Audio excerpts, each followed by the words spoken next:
नमस्कार मित्रांनो मुख्यमंत्री माझी लाडकी बहीण योजनेचे 3,000 रुपये तुमच्या खात्यावर लवकरच जमा केले जाणार आहेत।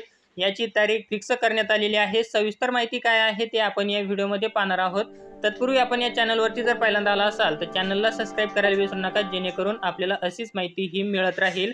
मित्रांनो, जुलै महिन्याचे 1,500 रुपये आणि ऑगस्ट महिन्याचे 1,500 रुपये असे दोन्ही महिन्याचे मिळून 3,000 रुपये तुमच्या बँक खात्यामध्ये रक्षाबंधनच्या दिवशी म्हणजेच 19 ऑगस्ट रोजी हे पैसे तुमच्या खात्यावर जमा केले जाणार आहेत। उपमुख्यमंत्री अजित पवार यांनी अहिल्यानगर म्हणजेच अहमदनगरमध्ये आपल्या भाषणामधून लाईव्ह ही माहिती सांगितलेली आहे। मित्रांनो, 19 तारखेला पात्र लाभार्थी महिलांच्या खात्यावर हे पैसे वितरित केले जाणार आहेत।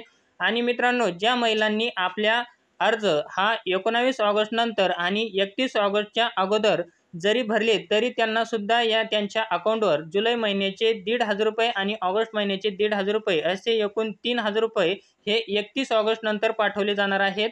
परंतु मित्रांनो, ज्या महिलांनी 19 ऑगस्टच्या अगोदर आपले अर्ज भरलेले आहेत, जे पात्र अर्ज आहेत, अशा महिलांच्या खात्यावर आता 2 महिन्यांचे पैसे 3,000 रुपये तुमच्या बँक खात्यावर हे रक्षाबंधनच्या दिवशी जमा केले जाणार आहेत। मित्रांनो, आपल्यासाठी हा व्हिडिओ अतिशय महत्त्वपूर्ण होता। तुम्हाला जर हा व्हिडिओ आवडला असेल तर चॅनलला लाईक करा, शेअर करा, सबस्क्राइब करा। पुन्हा भेटूया अशाच एका नवीन व्हिडिओमध्ये। तोपर्यंत धन्यवाद मित्रांनो। जय हिंद, जय महाराष्ट्र।